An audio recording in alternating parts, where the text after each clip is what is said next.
Welcome back to the program. Our next guest is News Corp's Chief Communications Officer, Jim Kennedy. He's had a front row seat to history. His distinguished career took him to the Clinton White House, where he served as the president's deputy assistant, deputy press secretary, and senior advisor to the White House Counsel.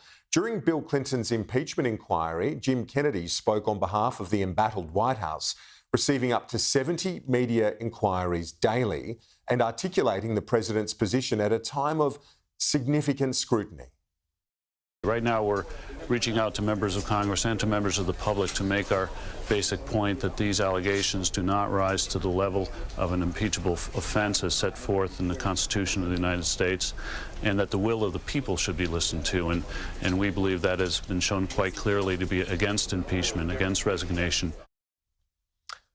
In 2000, Jim Kennedy became Al Gore's communications director in the White House, while the vice president waged his presidential campaign against George Bush. The 2000 US election was one of the closest in history. Al Gore won the popular vote, but lost the Electoral College with just 537 votes in Florida, the difference. After a protracted process in the US courts, Al Gore conceded more than a month after Election Day, and he used Jim Kennedy's office phone to make that historic phone call to George Bush just before addressing the nation. Good evening. Just moments ago, I spoke with George W. Bush and congratulated him on becoming the 43rd President of the United States. And I promised him that I wouldn't call him back this time. A month after that concession, Al Gore took to the rostrum of the House to certify the controversial election result. Jim Kennedy suggested via BlackBerry that Vice President Gore conclude his remarks with this phrase. Advice you'll see he followed nearly word for word.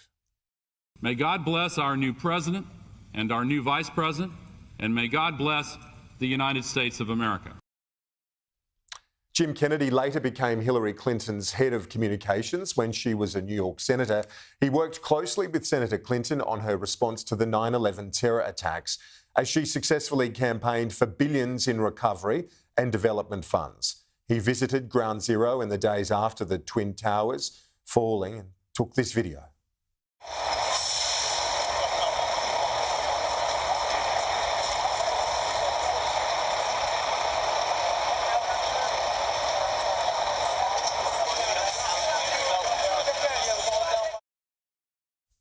Post-politics, Jim Kennedy worked for Sony Pictures and Sony Corporation for several years before joining News Corp as its Chief Communications Officer in 2013. He also was a volunteer advisor in Hillary Clinton's 2008 and 2016 presidential campaigns.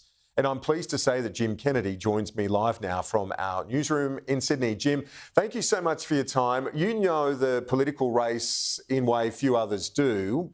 What factors in the United States do you believe will decide this year's election between, at this stage anyway, Donald Trump and Joe Biden? Well, one thing to keep in mind is that early voting is going to start happening in September, as early as September 20th. And in some key states like New Mexico and Arizona, it's going to start on October 8th and October 9th. So a lot of votes are going to start being cast in October, and that could have a dramatic effect on the election. But more than that, we need to look at the issues of the personal health of both candidates, given their age, as well as the health of the economy, which is going to play a role in people's decisions. And also the immigration issue, which is really looming large in 2024. That's going to be a factor, as well as the legal issues surrounding Donald Trump. So there's going to be some kind of alchemy of all those issues that are going to be stewing in people's brains as they go to vote this fall. And as you look at the campaign, which is well and truly up and running now between these two presumptive nominees, what campaign advice would you be giving to each of them? Well, a co-worker of mine, Doug Sosnick, is a wise observer and recently said that this campaign, if it's a referendum on Donald Trump, then Joe Biden's going to win. And if it's a referendum on Joe Biden, then Donald Trump's going to win. So I think each candidate is going to try to make the other candidate the issue. But you cannot only wage a negative campaign. So I would say to Joe Biden, I would say don't do the basement strategy again from 2020. Get out there, get out there in public, in town hall settings, in rallies. He draws energy from crowds and show that he has the vitality and the optimism to be a great president. So that would be his mission. And don't demonize all the opponents of all the supporters of your opponent. You can criticize Donald Trump, but don't criticize the people who support him, because you want to be president of all the people. I think it's important for him to have that in mind. And don't be afraid to take a more conservative position on immigration, maybe offend some on the left of the party, but with every vote you may lose on the left, you can gain a couple in the middle, which is where he needs to go to get a majority of support. And I think for the mission for Donald Trump really is to borrow the old Bill Clinton campaign song, don't stop thinking about tomorrow. And do stop thinking about 2020 and January 6th, and don't obsess about either that or the legal issues he's confronting. But focus instead on issues like personal security for Americans, national security for the country, and economic opportunity for all people. If he approaches that in a positive way and looks to the future, that would benefit him. What are the key issues that Americans will base their vote upon? I know you spoke about the mix of issues whirling around at the moment in the political debate. So often we hear in the United States, in Australia too for that matter, it's all about the economy. Is that how you see things in 2024? Well, the economy is always an issue. It either works to the benefit of the incumbent if the economy is doing well, or to the detriment of the incumbent if it's doing poorly.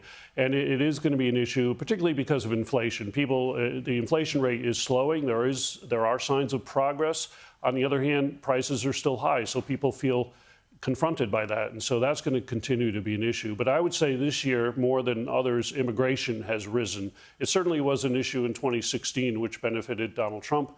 But it's even more prevalent of an issue this year because people see it with their own eyes in many of their communities around the country. And so that's going to be a factor. There are other issues, of course. Crime is always an issue. There could be some marginal impact from the war in Gaza, in Michigan, for example, which could affect Joe Biden's results there.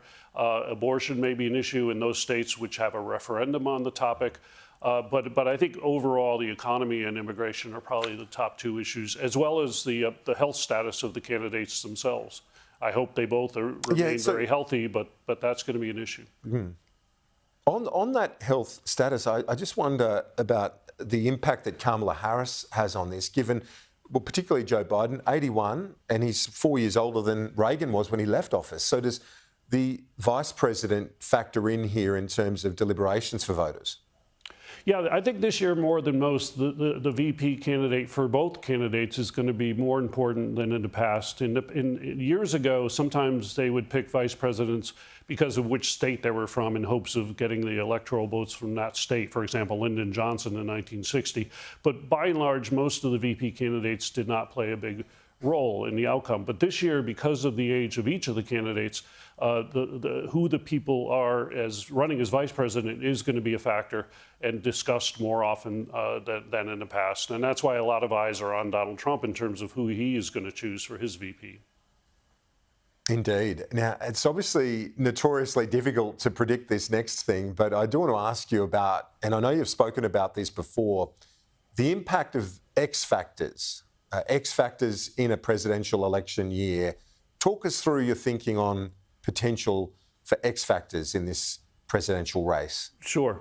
The nature of an X factor is you can't predict what it's going to be, but you can predict something may happen. For going back to 1980, for example, the Iranian hostage crisis certainly was an X factor that impacted that election. In the year 2000, you had the coal bombing as well, and in 2016, you had both the Access Hollywood tape and the email issues for Hilary Clinton. That was a factor. And in 2020, of course, was COVID, one of the biggest X factors of all time. So those all were factors in the past. And in terms of what's going to happen this year, if either candidate had a medical emergency, that would certainly be a crisis of major proportions, or if America experienced a natural disaster, or, for example, the terror attack that happened in Russia recently, a terrible tragedy. If that had happened in America, that would have huge political repercussions. Or if there's a major cyber incident that affects stock markets or air travel. that would have consequences. And so we don't quite know what may occur between now and October, November, but we certainly can expect the unexpected. Some of the iconic moments in a presidential election have been the debates. Will there be debates this year? My bet right now is that there will not be debates, in part because I think, I don't know, but I think the Biden campaign may be reluctant to put him in a position where there is such high risk involved, where if he didn't perform at a great level, then it would be a huge problem very late in the game. The State of the Union was a high-profile event. I think he did quite well in that setting. But what really counts is how people think about this in October, and so they'll have to make a decision. If the President Biden remains behind in the key battleground states as he is now, they may decide to take that risk and push forward with a debate. But they may decide not to, in which case there would not be a debate. But there certainly have been decisive moments in the past in debates, going back to Kennedy and Nixon in 1960. In 1976, Gerald Ford, for example, talked about Poland not being under Soviet domination. That certainly had an impact in that campaign. In 1992, in the debate, George Bush was looking at his watch, suggesting he was bored or disengaged, and that hurt him. In the year 2000, Al Gore famously sighed and was confrontational in the debate, and that became an issue. And so these debates can have a big impact. And the other question to consider is whether there'd be a third party on the debate stage. For example, if Robert F. Kennedy Jr. were on the debate stage, it would certainly be a huge and enormous impact on how people talked about it, and perhaps on votes.